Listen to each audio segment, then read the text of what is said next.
Betsy gospel family presents కృపాశ్వకరణి కృపవార్త.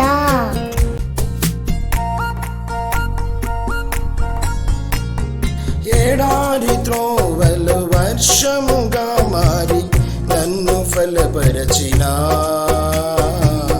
నాదు యేసయ్యా. ఏడారి త్రోవలు వర్షముగా మారి నన్ను ఫలపరచిన నాదు యేసయ్యా.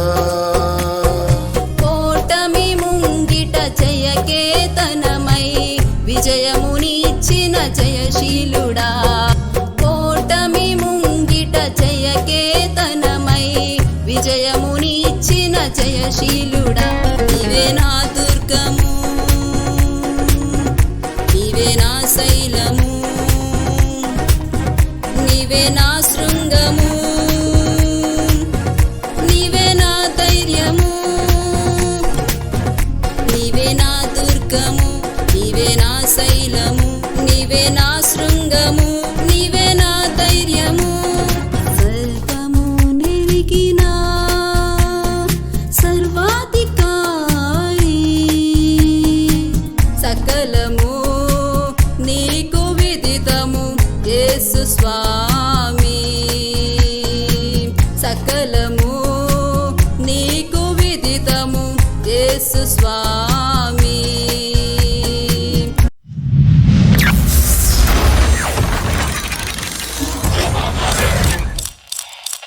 లోకరక్షకుడును మహాగణుడైన యేసుక్రీస్తు వారి యొక్క అత్యున్నత శ్రేష్ఠ ఘన పరిశుద్ధ నామమున మీ అందరికీ కూడా హృదయపూర్వక వందనాలు తెలియచేస్తూ ఉన్నా.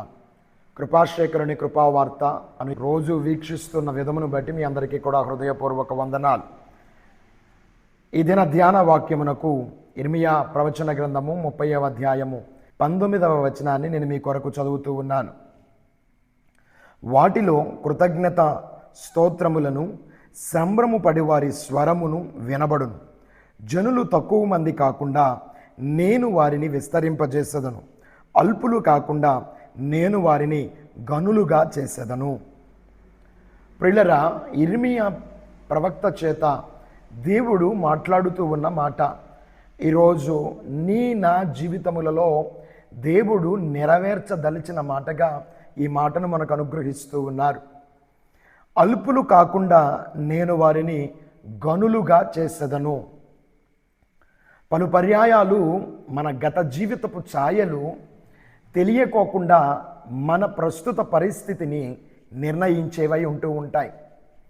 లేక వంశములో పితరుల యొక్క క్రియలు, పితరుల యొక్క అనుభవాలు, పితరుల యొక్క లక్షణములు తెలియకయే ప్రస్తుత జనరేషన్ మీద, ఈ తరము మీద, బిడ్డల మీద ఒక మచ్చగా వేయబడి ఉంటుంది. వారి క్రియల వలన వీరిని ఘనమైన క్రియల వలన ఘనముగా చూసేవాళ్ళు ఉన్నారు. వారి తక్కువైన క్రియలను బట్టి వీరిని అల్పులుగా మాట్లాడేవాళ్ళు ఉన్నారు. కొన్నిసార్లు ఇటువంటి మాట మనము వినకుండా పోయేవారము కాదు కదా. వాళ్ళ ఇంట్లో, వారి వంశములో అంతేరా, ఆ ఇంట్లో వీళ్ళు ఎలా బాగుపడతారా అన్న పదాలు పలుసార్లు మనం వింటూ వస్తూ ఉన్నాము కదా. వారికి ఏమాత్రం ప్రమేయం లేకపోయినా వారి మీద ఇది ఒక రుద్దబడిన, తెలియక వారికి ఆపాదింపబడిన ముద్రగా భరిస్తూ ఉన్న కొన్ని కుటుంబాలు నేడును సమాజంలో అలాగే ఉన్నాయి. చెబితే ఆశ్చర్యచకితముగా అనిపిస్తుందేమో కానీ క్రైస్తవ కుటుంబాలలో కూడా కొన్ని కుటుంబాలు ఇంకను లోకనాథుని యొక్క ఏలుబడిలో, ఆ యొక్క కుటిల వర్తనుని యొక్క ఏలుబడిలో తరాలు కనపడుతూ ఉన్నాయి. వారి వెంబడి బిడ్డలు, బిడ్డల వెంబడి బిడ్డల తరాలు, ఇంకా దేవునికి అవిధేయులుగానే బ్రతుకుతూ ఉన్న తరాలు క్రైస్తవ్యములో కడుగోడ కలిగి ఉండుట బహు దుఃఖభరితమైన విషయము, దుఃఖించవలసిన విషయం. అయితే దేవుడు అంటున్నాడు, నేను మిలుపులను అల్పులుగా కాదు గనులుగా ఉంచాలని కోరుకున్నాను, గనులుగా చేయాలని కోరుకుంటున్నాను. భయంకరమైన చెర నుండి యూదులను, ఇశ్రాయేలీలను స్వతంత్రులుగా దేవుడు తీసుకువస్తూ ఉన్నారు. ఆ చెర నుండి వారిని స్వతంత్రులుగా చేసేటప్పుడు వారి ఎడల కలిగిన ప్రణాళికలను గురించి దేవుడు మాట్లాడుతూ ఉన్న ప్రవచన వాక్కు ఇది. ఈరోజు ఒకవేళ నీ కుటుంబము ఇదే చెరలో పడి ఉండి, ఇదే రకమైన అనుభవములో ఉండి, వారి మీద ఎన్నడూ తప్పించలేని ఒక ముద్రను నీ కుటుంబము అనుభవిస్తూ ఉంటే గనక ఈరోజు నా దేవుడు నీ కుటుంబముతో మాట్లాడుతూ ఉన్న మాట ఇది. నీ కుటుంబాన్ని ఆశీర్వదించి నీకు అనుగ్రహిస్తున్న మాట ఇది. ఇదిగో, నీలో అల్పులు ఇక ఉండరు, అల్పముగా ఎంచబడిన వారు ఇక ఉండరు, చులకనగా చూడబడిన వారు ఇక నీలో ఉండరు. వారు ఎరుగక వారి మీద మోపబడిన తప్పిదములను బట్టి అవమానము చూస్తున్న తరము ఇక నీలో ఉండదు అని నా దేవుడు సెలవిస్తూ ఉన్నాడు. ప్రియులరా, ఉదాహరణకు ఒక్క భక్తుని జీవితాన్ని మీ ముందు చూపించి ఈ ఉదయం మీకోసం నేను ప్రార్థన చేస్తాను. బైబిల్ గ్రంథములో న్యాయాధిపతుల గ్రంథములోనికి వెళ్ళి మనము చూసినప్పుడు ఒక భక్తుడు మనకు కనబడుతూ ఉన్నాడు. చూడండి ఒకసారి, న్యాయాధిపతుల గ్రంథము 11వ అధ్యాయము. గిలాదు వాడైన యెఫ్తా పరాక్రమము కలిగిన బలాఢ్యుడు. కానీ అదే అధ్యాయములో 2వ వచనము నుండి చదివి వెళితే, గిలాదు భార్య అతనికి కుమారులు కనగా వారు పెద్దవారై యెఫ్తాతో, నీవు అన్య స్త్రీకి పుట్టినవాడవు గనక మన తండ్రి ఇంట నీకు స్వాస్థ్యము లేదనిరి. ప్రియులరా, యెఫ్తా యొక్క జననము యెఫ్తా ప్రమేయము కలిగినది కాదు. యెఫ్తా యొక్క పుట్టుక యెఫ్తా యోచించినది కాదు. దేవుడు కూడా యెఫ్తాని త్రోసివేయబడిన వాడిగా ఉండాలని కోరుకుని కాదు, ఆ ఇంట పుట్టించింది. కానీ యెఫ్తాను కనిన తల్లిని బట్టి యెఫ్తాకి ఒక తృణీకారపు అనుభవాన్ని దేశము, సహోదరులు, ఇంటివారు అంటగట్టారు. చులకనగా చూడడం మొదలుపెట్టారు, తృణీకరించడం మొదలుపెట్టారు. ఈరోజు నువ్వు ఏ విషయాన్ని బట్టి నువ్వు తృణీకరింపబడుతున్నావు?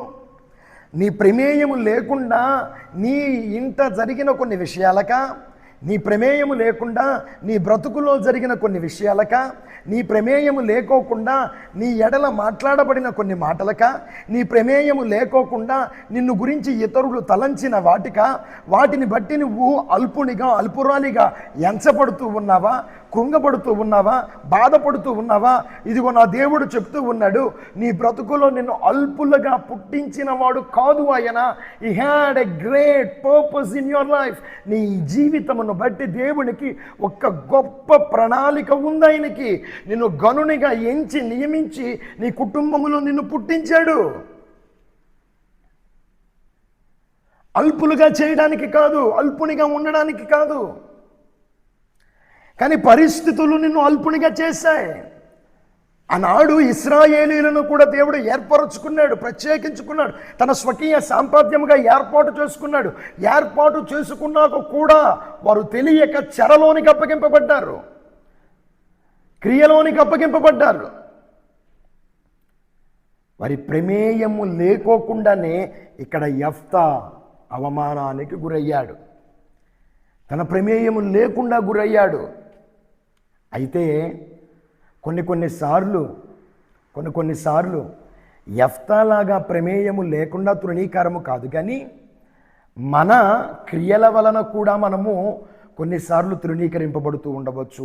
అదే యూదులు ఇశ్రాయేలీల చరిత్ర మనకు నేర్పిస్తూ ఉంది. వారి క్రియల వలన వారు తృణీకరింపబడ్డారు, వారి క్రియల వలన వారు అల్పులుగా ఎంచబడ్డారు. వారి క్రియల వలన ఎవరి ఎదుటైతే వారు తలెత్తుకుని గర్వముగా తిరిగారో వారి ఎదుటే వారు బానిసలుగా మారిపోయారు. నీవు అల్పునిగా మారడానికి 2 కారణాలలో మొట్టమొదటిది నీ ప్రమేయము లేని కారణమైతే, 2 నీ దోషపు నీ క్రియలే కారణమైన, 2 నీ బ్రతుకులో ఏది జరిగినా కూడా నా దేవుడు మరలా మరలా మరలా మరలా నిన్ను గనునిగా నిలవబెట్టగోరుతున్నాడు. ఈరోజు గనునిగా నిలవబెట్టాలని ఆశపడుతున్నాడు. ఈరోజు యెఫ్తా బ్రతుకులో చూస్తున్నాం. యెఫ్తా యొద్దకు వెళ్ళి ప్రాధేయపడి యెఫ్తాని తీసుకుని వచ్చి వారికి న్యాయాధిపతిగా ఉండమని బ్రతిమిలాడిన అనుభవాన్ని నా దేవుడు చూపించాడు. నీ ప్రమేయము లేకోకుండా ఒకవేళ నిన్ను ఈరోజు అల్పునిగా చూసారా, ఒక రోజు రాబోతుంది నీ పంచకు చేరి నీ సహాయార్థము కొరకు వారు వెంపరలాడే రీతిగా నా దేవుడు నిన్ను ఘనమైన స్థాయిలో నిలవబెట్టగోరుతూ ఉన్నాడు. ఒకవేళ నీ తప్పును బట్టి నిన్ను అవమానముగా చూసారా ఈరోజు, నీ దోషమును బట్టి నిన్ను అవమానముగా చూసారా ఈరోజు, నీ క్రియల వలన నువ్వు చేసిన పని వలన ఒకవేళ నిన్ను దోషిగా చూస్తున్నారా, నువ్వు పశ్చాత్తాపముతో దేవుడి దగ్గరకు చేరగలిగితే, నీ తప్పును ఒప్పుకొని దేవుని దగ్గరికి చేరగలిగితే, నీ మనస్సు మార్చుకొని నువ్వు దేవునికి ఇష్టడిగా బ్రతకడానికి సిద్ధపడుతూ ఉంటే, నువ్వు సిద్ధపడిన దానిని బట్టి, నువ్వు పశ్చాత్తాపడిన దాన్ని బట్టి, నీ ప్రవర్తనను నువ్వు మార్చుకుని దాన్ని బట్టి, దేవుని ఎదుట నువ్వు గోజాడి అడిగిన దానిని బట్టి మరల మరల మరల నీ పూర్వస్థితి కంటే గొప్ప స్థితిని నా దేవుడు నీకు అనుగ్రహించబోతూ ఉన్నాడు. పూర్వపు ఘనత కంటే గొప్ప ఘనతను నా దేవుడు నీకు అనుగ్రహించబోతూ ఉన్నాడు. నష్టపోయిన దానికంటే రెట్టింపుగా నిన్ను దేవుడు హెచ్చించబోతూ ఉన్నాడు. ఆలోచించొక్కసారి. అల్పుణ్ణి అయిపోయాను అనుకుని బాధపడుతున్నావేమో, తృణీకరింపబడి బాధపడుతున్నాను అనుకుంటున్నావేమో. ఈ తృణీకారపు అల్పపు అనుభవాలలో నుండి నా దేవుడు నిన్ను లేవనెత్తగలిగిన వాడై ఉన్నాడు. నీ స్థాయిని వృద్ధి చేసి నిన్ను నిరూపించగలిగిన వాడై ఉన్నాడు నా దేవుడు. ఆయనకు అసాధ్యమైనదంటూ ఏదీ లేదు, ఆయన వలన కానిదంటూ ఏదీ లేదు. ఆయన సమస్తాన్ని జరిగించగలిగిన సమర్థుడై ఉన్నాడు. ఆయనే సమస్తాన్ని చక్కబరచగలిగిన వాడై ఉన్నాడు. కాబట్టి నువ్వు సిద్ధపడుండు, నా దేవుడు నీ బ్రతుకును మార్చగలిగిన వాడై ఉన్నాడు. ప్రియులారా, ఎన్నో సాక్ష్యాలు దైవ గ్రంథంలో నుండి మనం వెతుక్కోవచ్చు. ఇటువంటి అనుభవాలు తృణీకరింపబడిన స్థితిలో నుండి హెచ్చింపబడిన స్థితిలోనికి దేవుడు నడిపించాడు. ఈ నెల వాగ్దానముగా కూడా మనం అదే నేర్చుకున్నాము కదా. ఒకరిని హెచ్చించువాడు యెహోవా అన్నాడు. పర్వతపు శిఖరాగ్ర అనుభవాలలో నిలవబెట్టగలిగిన వాడై ఉన్నాడు. ఈరోజు నీ అల్పమైన స్థితికి ఏది కారణమైందో నువ్వు గ్రహించు. నీ ప్రమేయం లేకోకుండా నువ్వు ఒకవేళ బాధపడుతూ ఉన్నావేమో, ఒకవేళ నీ క్రియలే నిన్ను దేవునికి వేరుగా చేస్తాయేమో, రెండిటిల్లో ఏదైనా పర్లేదు, నువ్వు నా దేవుడి దగ్గరికి చేరు. నమ్మికతో నా దేవుని దగ్గరికి చేరగలిగితే నీ బ్రతుకును మార్చి అనేక మందికి సాక్షిగా దేవుడు చూపించదలిచిన వాడై ఉన్నాడు, నిరూపించదలిచిన వాడై ఉన్నాడు. ఆయన జరిగించగలిగిన సమర్థుడై ఉన్నాడు. కాబట్టి ఎరిగి అది అనుభవములో పెట్టుకుని బ్రతుకు నిశ్చయముగా నీ బ్రతుకును నా దేవుడు ఘనపరచును గాక. ఏకీభవించినట్లయితే నీ కోసం ప్రార్థన చేస్తాను. నిశ్చయముగా నా దేవుడు కార్యము జరిగించగలిగిన వాడై ఉన్నాడు. ప్రార్థన చేద్దామా? ఆశ్చర్యకరుడైన దైవమా, గనుడా, ఉన్నతుడా, శ్రేష్ఠుడా, నిన్ను స్తుతిస్తూ ఉన్నాము. ప్రత్యేకముగా ఈరోజు మీరు మాతో మాట్లాడిన మాట, అల్పులుగా మీరు వారిని ఉండనివ్వరని మాట్లాడుతూ వచ్చారు. తండ్రి, నీవు అల్పులుగా కాకుండా నేను వారిని గనులుగా చేసేదను అని మాట్లాడారు. మీరు మమ్మలను గనులుగా చేయగలిగిన వారై ఉన్నారు. గనులుగా గనులుగా నిలవబెట్టగలిగిన వారై ఉన్నారు. మీరు కార్యం జరిగిస్తే మార్చగలిగిన వాడు ఎవ్వరూ లేరయ్యా. బిడ్డలు వారి ప్రమేయము లేకుండా జరిగిన కార్యాలను బట్టే ఒకవేళ నీచముగా ఎంచబడుతున్నారేమో, తృణీకరింపబడుతున్నారేమో, ఒక్కసారి దర్శించండి. యేసు నామములో వారి పరిస్థితులలో మార్పు కలుగునుగాక. యెఫ్తా బ్రతుకును మార్చి యెఫ్తాను ఆశీర్వాదకరముగా నిలబెట్టిన దైవమా, వారి ఎడల నీ కార్యము జరిగించమని కోరుతూ ఉన్నాము. ఒకవేళ నీ బిడ్డల యొక్క స్వయంకృత అపరాధములే, వారి క్రియల వలనే వారు అవమానాన్ని కూడగట్టుకున్నారేమో, అవమానాన్ని తెచ్చిపెట్టుకున్నారేమో, అయినా పశ్చాత్తాపముతో వారు నీ సన్నిధిలో చేరుతూ ఉండగా పశ్చాత్తాపముతో నీ సముఖములో గోజాడుతూ ఉండగా వారు నీ సన్నిధిని గోజాడిన దానిని బట్టి, వారు నీ సన్నిధిలో పశ్చాత్తాప పడిన దాన్ని బట్టి నీ బిడ్డలను మీరు క్షమించి మరల మరల మరల వారిని ఆశీర్వదించమని ప్రార్థిస్తూ ఉన్నాం. గనుడా నీకు స్తోత్రాలు, వందనాలు. అద్భుతమైన నీ కార్యం నీ బిడ్డల ఎడల జరిగించమని కోరుకుంటూ, క్షేమ సౌఖ్య సమాధానములు బిడ్డలపైన ఉంచమని అడుగుతూ, యేసు గణనామములో ఈ మనవులన్నిటిని పెట్టి అడిగి వేడుకొని పొంది ఉన్నాము తండ్రి. ఆమేన్. ఈరోజు పుట్టినరోజులు, వివాహ వార్షికోత్సవాలు జరుపుకుంటున్న మీ అందరికీ కూడా ప్రభు పేరిట శుభాలు తెలియజేస్తున్నాము. ఇటువంటి ఆశీర్వాదకరమైన దినములు మీ బ్రతుకులో మీరు జీవించే దినములన్నిటా కూడా ఇంకా అనేకములు జరుపుకోవాలని మనస్ఫూర్తిగా కోరుకుంటూ మీ అందరికీ కూడా మరి ఇంకొకసారి శుభాలు తెలియజేస్తూ ఉన్నాం. రేపటి కృపాశేఖరుని కృపావార్తలో కలుసుకుందాం. అంతవరకు దేవుని నిత్య కృప మీకు, మీ కుటుంబాలకు తోడుగా ఉండునుగాక. ఆమేన్.